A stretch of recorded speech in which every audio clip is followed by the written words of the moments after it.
go to the doctor and say, this medicine that you're going to give me, is this going to cure me?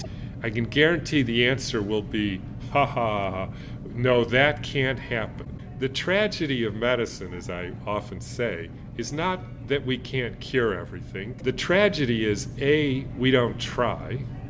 B, we laugh at people who do try.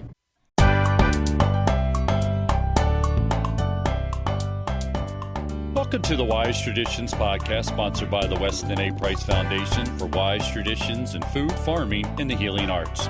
We are your source for scientific knowledge and traditional wisdom to help you achieve optimal health.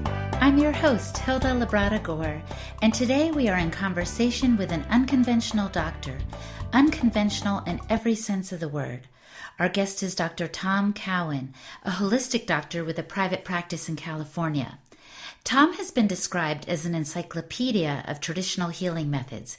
He is the author of The Fourfold Path to Healing and the co-author of the Nourishing Traditions book of baby and child care. Before we dive into our conversation, I want to take a moment to thank our sponsors. Radical Medicine, cutting-edge natural therapies that treat the root causes of disease at radicalmedicine.com.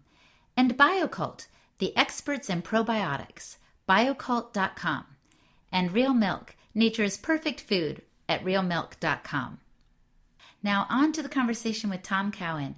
It took place in Anaheim during the Wise Traditions Conference this past fall. Tom, I understand you're a holistic physician. What does that mean, a holistic physician? So I guess the word holism means that I try to take a more comprehensive view of the human being and health and disease. Go to the doctor and say, and I think that probably is more the sort of formal definition. I think for me, it means that I try to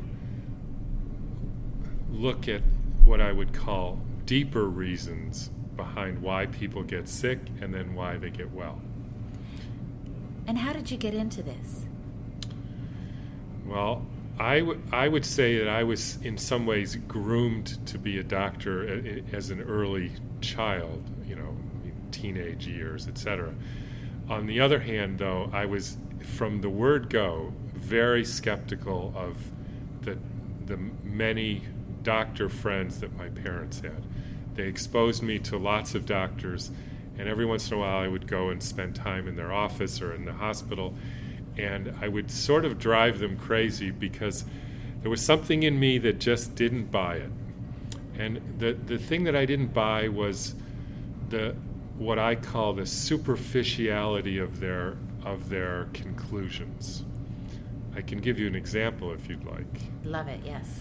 So one of the things I routinely tell my patients, and this gets into, in some ways, what my definition of what a holistic doctor is the job of a doctor is to distinguish the therapy and the disease and not confuse the two.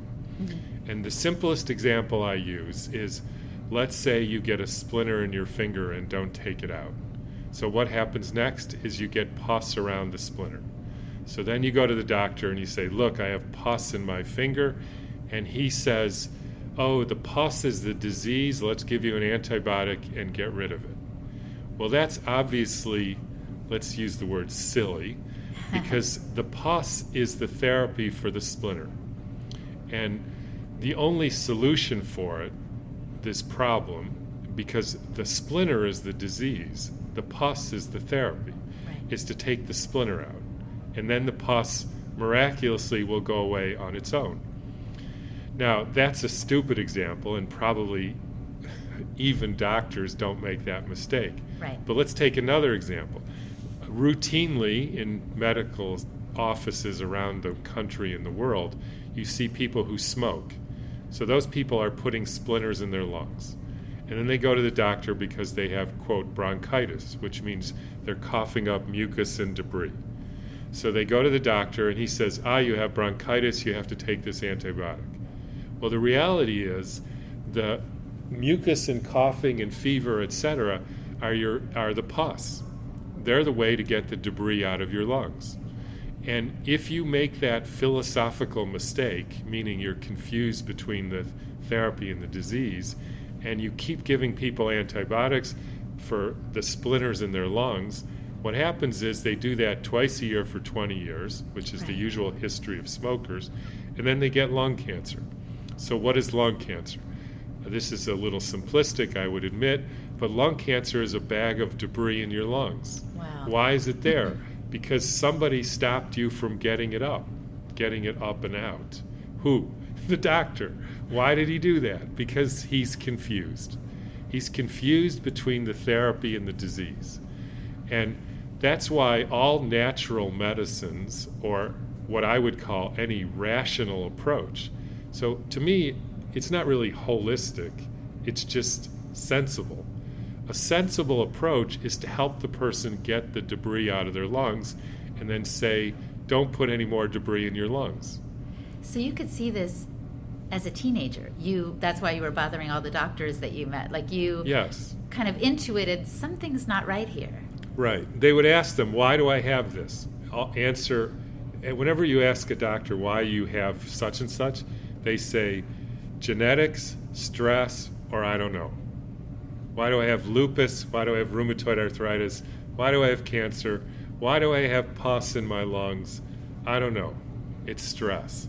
Well, I don't know what they mean by stress, so I ignore that. I mean, it's not good to have a miserable life, I would say.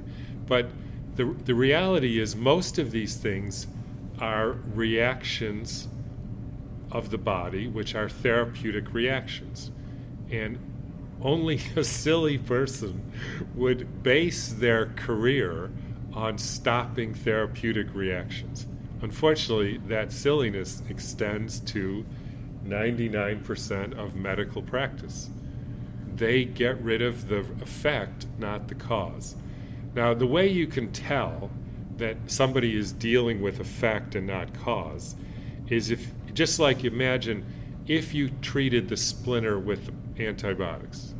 What would happen is the splinter wouldn't go away, right? And then it would happen again. The pus would start again and again and again. Maybe body would wall it off and say, forget it. If this guy's going to keep doing that, I'm just going to make a cyst around it so it'll be there forever. Mm-hmm. So then you get a tumor, essentially. But anytime you see a disease that becomes chronic, meaning ongoing, that means somebody messed around with the therapeutic attempt. So if you have rheumatoid arthritis or if you have asthma and they stop the reaction, then it becomes chronic, just like the pus and the splinter. And so an absolute telltale sign that you're not dealing with the problem, you're dealing with the reaction, is if that situation becomes chronic. Now, I would ask all your listeners, go to the doctor and say, with any condition, not like a cold, but rheumatoid arthritis, lupus, arthritis, asthma, eczema, and say, this medicine that you're going to give me, is this going to cure me so that in whatever weeks, months, days, years, I will no longer have eczema or whatever? I can guarantee the answer will be, no, that can't happen. Wow. Why can't it happen? It can't happen because if you're treating the pus, of course it can't happen. That's never going to happen. The tragedy of medicine, as I often say, is not that we can't cure everything, because that's hard and maybe complicated, and I get it that, I can't either, so it's hard. The tragedy is, A, we don't try. B, we laugh at people who do try. If you go and say, what can I do differently? What can I eat differently? What can I move differently? What can I think differently so I don't have asthma anymore? They'll laugh you out of the office. That's ridiculous. You can't eat or do anything. You have a spasm in your lungs. We don't know why. Take this anti-spasm stuff. It'll work as long as it's there, then it'll get worse. So we give you more and you're fine. And I think sometimes people see their chronic condition as, well, that's just how it is. They kind of buy what they're being told, right? Well, yes. I guess as long as I don't feel the pain, I'll just take these, 2 Advil every day and hope for the best. Right. Meanwhile, those 2 Advil every day we know deteriorate your kidney function significantly over the years. They deteriorate your GI function. They change your gut flora, which changes just about everything. And that's not benign. And not only isn't it benign, it has no chance of leading to resolution of your problem. And everybody admits that. Go to the doctor and say, will this Advil lead to resolution of my arthritis? Meaning, will there be a day when I don't have arthritis? No, of course not. But then why, the doctors can't be satisfied with that themselves either, right? Or are they deceiving themselves? I know we're speaking in general terms, but why wouldn't they think, gosh, this is only treating the symptom and not the root cause? So a lot of people ask me that through the years. I used to try to answer it, and now my smart aleck part of me says, I don't know, why don't you ask them? Right. I don't want to speak for them. What I can tell you is my experience is in medical school and training was, this is a wide generalization. I'm sure my wife would not like me to hear me say this. They're basically not interested. Right. They're not interested in medicine. I would, do medicine and spend 5 hours at night reading about traditional diets and what the Inuit did if you got a splinter in your finger, because I wanted to know, what are the options out there? What do people think about this? What kind of philosophies are there out there? If I said that to my fellow students, it was, why? What are you even interested in this for? This is irrelevant. We're learning the dose of penicillin. When you go to day one, of medical school, microbiology, you would think, oh, okay, what are the role of microbes in nature? They're scavengers. They eat debris. Mm-hmm. You don't go to a compost pile and throw stuff like meat that doesn't belong in a compost pile. Then you get funky bacteria, and you say, oh, your compost pile has an infection. That's ridiculous. The stinky bacteria biodegrade the inappropriate stuff you put in the compost, right? Right. It's not an infection. It's how nature uses microbes to break things down. You would think that would be day one of microbiology, but it isn't. Day one of microbiology is strep causes sore throats. Here's the life cycle of strep. Is this cyst and this spore and who knows? I don't even remember. Kill it with penicillin. If that doesn't work, use Zithromax. Next one is the virus that caused chickenpox. Here's what it looks like under a microscope. Here's how to kill it. Can't kill it. Just forget about it. I get it. That's so it. It's almost like, to be honest with you, when I hear you say this, it seems that's easier to wrap your head around than to do some deep investigation to find out more about what the causes of these diseases. Do you see what I'm saying? Like, maybe it's just easier, simpler, not to dig around into the root of everything. It's just, here's the problem, here's how you treat it. And it's also quicker for the doctor in the office when you visit him, for him to say, okay, here's the prescription, than it is for him to delve into the whole of you. Yeah. I mean, maybe. I don't really exactly agree with that, because I can be very quick. I don't need to spend an hour and a half talking about people's feelings to say, you have a splinter in your finger, we're going to take that damn thing out. And I guarantee your pus will go away. Finished. See you later. Out, splinter. I don't need to. Outpatient, be gone with you. Yeah, I don't need to talk about. I mean, I'm happy to talk about people's feelings if they want to, but you see what I mean? It's not that. It's not quicker. It's not easier to learn.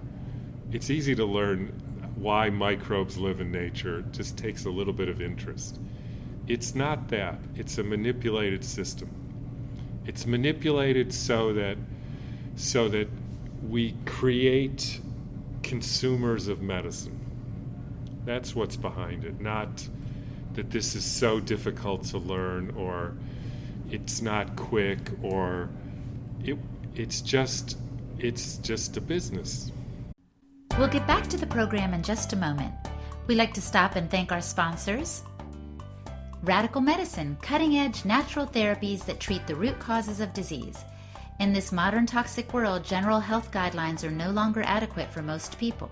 Only through radical measures, that is, getting to the true root of disease, can effective healing occur. Radical Medicine describes how to treat modern-day obstacles to cure in order to achieve vibrant health, our most important birthright. Go to radicalmedicine.com. And what's your gut feeling? BioCult is a scientifically developed advanced probiotic containing 14 live bacteria cultures, proven to survive the high acidity of the stomach. Visit the experts in probiotics at biocult.com.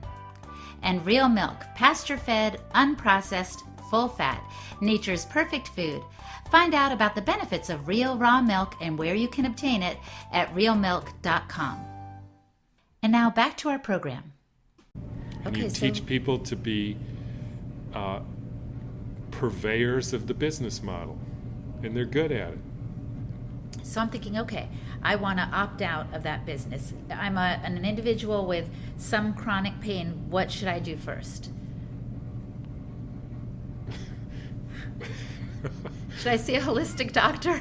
Well, start observing my own reactions. Like, what can I do?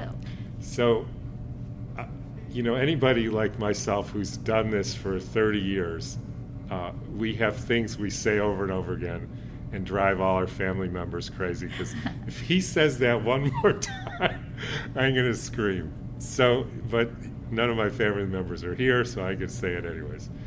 I have a good friend, doctor, who I always thought should have been a comedian instead of a doctor, because he's much better comedian. And he, whenever he gave a talk, would start by saying, half of what I do is protect people from conventional doctors.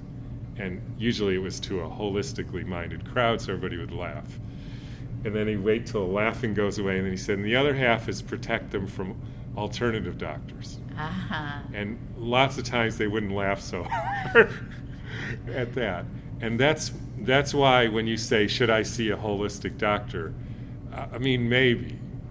The trouble is, most holistic doctor, this is a broad generalization, and you always get in trouble for saying things like this, but they think the same way, except use echinacea for the pus. Or use homeopathy for the pus. Now, to a certain extent, inherent in homeopathy is that it's trying to get rid of the debris. So they kind of, whether they know it or not, and I could get a lot of flack for saying this, but that's why I hesitate to say first step, go see a holistic doctor, because they may or may, it's about your conception of life. And that's what we're talking about here. And I haven't found that many people whose conception of life is how I see it. Obviously, we all think we're right, so that's what I mean by being right. So I don't want to say that, because that could lead you into as much trouble. I also want to say, hopefully being a person with some common sense, and if the pus is going to eat your finger to the bone and give you a bone infection, I give you an antibiotic. Right. Why? Because I'm not stupid. I hope not anyways. And if you're going to die of bronchitis, which frankly almost never happens, but if you were, I would give you a antibiotic and stop it. Mm-hmm. Now here's the thing, which does take a little explaining, I must say. I don't really think I'm doing you any favors. Now you could say, Tom, what do you mean? Like the guy would die otherwise. Right. So that's a good thing. I don't want patients to die. Nobody who's ever come to me with bronchitis has died of bronchitis, and I hope and expect it will never happen, because I would be the first one to give them an antibiotic if I thought that would do it. Mm-hmm. So what do I mean I'm not doing them any favors? That's not solving the problem. There's actually a word, which I didn't make this up, but how I think about that, and it's called the protective use of force. Mm-hmm. So if somebody's going to shoot you, you kick the gun out of their hand, even if it breaks their wrist. Oh, Why? yes, I've heard of that. Uh-huh. Why? Because interestingly, not only does that prevent you from getting shot and killed, which is a good thing, it prevents them from doing harm to themselves, because it's not good to shoot another human being. Right. So they get a broken arm, that's not great either, but it's better than going to prison for the rest of your life, or even living with the thought that you shot and killed somebody who probably didn't deserve it. So it's really a win-win for both of you. So it's in some ways not violent, if you want to use that word. Mm-hmm. It's just protection. And I'm okay with protection. I'm okay with taking a tumor out of somebody's breast if that protects them. However, I do not think that that has solved their problem of cancer. The problem of cancer is not a breast disease. It's a person disease. You have a problem, not you, but that person has an issue with their forming cancer in their body. Whether it's an immune system or metabolic, we could sort of get into, that's a whole different subject, but that's not a breast lump disease. Mm-hmm. And anybody who says now we've solved that problem is naive. Mm-hmm. And that's what the oncologists say. Oh, they may say we have to kill some cancer cells. But that's not the disease either. They're wrong. They're wrong. That's not the disease. The disease is the soil that the cancer grows. And if you don't change the soil, you're going to get cancer again. And that happens, doesn't it? Happens every day. That's all they do. They kill the plant, but they leave the soil. In fact, they make the soil worse because they poison the soil so that the next nasty plant happens. And they've been doing this, interesting, this is jumping around, but the U.S. announced a war on cancer in 1972, Nixon. We're going to spend whatever it takes, trillions of dollars later. I happen to know the numbers. In the U.S. in 1972, 1 million Americans died of cancer. Uh-huh. Trillions of dollars later. We're talking trillions. The biggest institutions in the world devoted to cancer research, cancer care. You know what the death rate in 2012 was? No. 1.5 million. So it got worse. Now, there's more people, so it's not exactly apples to apples. There's more older people, maybe, so I'm not saying it's exactly equivalent numbers. But this business of we've solved cancer, that's, excuse me, but... I can imagine what you're going to say next. I've heard it described as a game of whack-a-mole almost, right? Like they're popping out, they're getting rid of the cancer one place, it's going to sprout up somewhere else. They haven't eliminated the root of it. They have not eliminated the root of it, nor do they even acknowledge there is a root of it. Which is why, another saying is the sophistication in medicine is amazing. They can take your eyeball out and put a new eyeball in. If you ask them, why is my eyeball not work? They don't have a clue. It's like, it's another one of my favorite sayings, which makes my wife cringe. The only thing I remember from medical school is the day one, guy gets up, he says, just remember, the dumbest kidney is smarter than the smartest nephrologist. That's a kidney doctor. Because any dumb kidney, even a failing kidney, you can eat a carrot and it can decide which part of that carrot to absorb and which part to excrete. Any dumb kidney can do that. You ask a nephrologist to do it, they don't have a clue. They put you on dialysis, gives you dementia from aluminum poisoning in the mixture, and then you die yellow and sick in a year. Wow. Because they can't figure out how to be a dumb kidney. Tom, tell me, what can we do to improve the soil of health that you're talking about? What can we do to be proactive about our health? The way I would answer that is everybody independently, on their own, should try to convince themselves of what I'm about to say. Is this true or not? It's a rock bottom core belief that I have that pre-civilized people, civilized like Western civilized people, did not get cancer, heart disease, or any of the chronic diseases that over 100 million Americans get. Even the ones that lived long lives. Now, that is very controversial in certain circles, but after studying this for literally 40 years, I am 100% convinced that there have been healthy, long-lived, pre-civilized Native American, Inuit, Africans, New Zealand, Maori, etc., that's the work of Weston Price, who never had chronic disease. And again, I think that is the key. It's like having the answers to the test before you get the test. Because if I say, oh, you should do this, if this is contradicting what traditional people did, it's probably wrong. Right.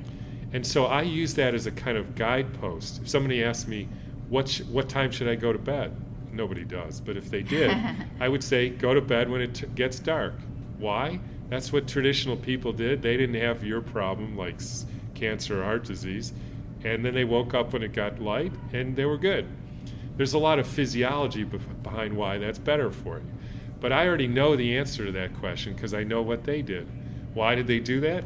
Because they didn't have lights and they didn't want to bother staying up at night. So that's the answer to the question.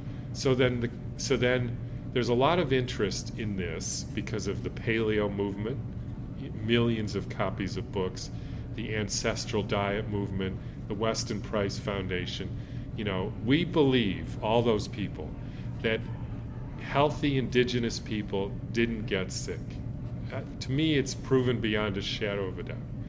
So you've given us a lot of food for thought in terms of how we see our bodies and any issues we may have, how we interact with medical professionals, and how we nurture ourselves to avoid any issues in the first place. Do you have any closing comments you want to make, Tom? My name is Tom. They nicknamed me Doubting Thomas when I was young.